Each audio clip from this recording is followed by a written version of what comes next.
Hello my YouTube family, কেমন আছো তোমরা সবাই? আশা করছি সবাই ভালো আছো, আমিও অনেক ভালো আছি। কিন্তু খালি আমার একটু সর্দি লেগেছে।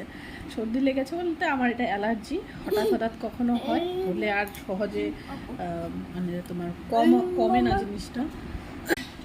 একসাথে তো হাঁচি দিতে দিতে নাকের অবস্থা শেষ, হাঁচি দিতেই থাকি। আর চোখের অবস্থা দেখে বুঝতে পারছো আমি খুব সকালে উঠেছি, কেননা জানোই আজকে অথর্বের এক্সাম ছিল, তো একটু জলদি উঠতে হয়েছে, রান্নাবান্নাও করতে হয়েছে, তো দুজনের টিফিনও থাকে।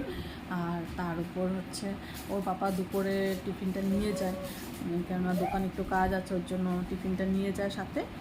তো দুপুরে রান্নাও করতে হয় জলদি, 12টার আগে শেষ করতে হয়। অর্থাৎ আস্তে আস্তে 12টা 10-15 হয়েই যায়, তারপর অর্থাৎ এসে বললো পাপা টিফিনটা নিয়ে চলে যায়।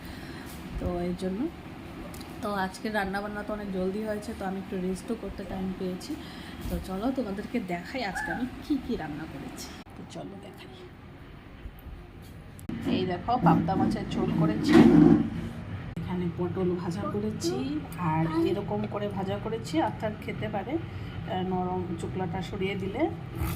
আর আমাদের জন্য চোকলা রেখে করেছি, চোকলাটা সরিয়ে শেষ করেছি। আমাদের জন্য হচ্ছে কারকোল আর আলু সিদ্ধ মাখা, আর এখানে হচ্ছে ডাল। তো পাবদা মাছটা আমাদের বাড়িতে বেশি করা হয়, কেননা পাবদা মাছটা অর্থাৎ খেতে পারে, ওর জন্য পাবদা মাছটাই করা হয়। অন্য মাছ আনলে কাটা থাকে, খাওয়ানো যায় না।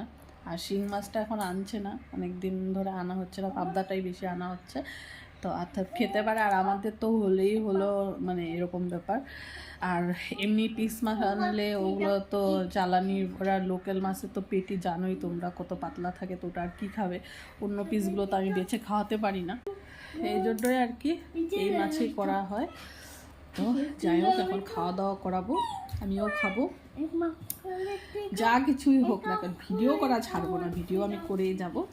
আর তোমরা পাশে থাকলে তো আর কোনো ব্যাপারই না, তোমরা থাকলে আমি একটা সাহস পেয়ে যাই, তাহলে আমি করবোই ভিডিও, যেরকমই হোক, আমার শরীর ভালো থাকুক খারাপ থাকুক সবটাই তোমাদের সাথে শেয়ার করব। আর আমি প্রতিনিয়ত বাড়িতে যা করি তাই তোমাদের সাথে শেয়ার করি, তাতে তোমরা অনেক ভালোবাসা দিচ্ছ, এরকম সবসময় আমার পাশে থাকবে।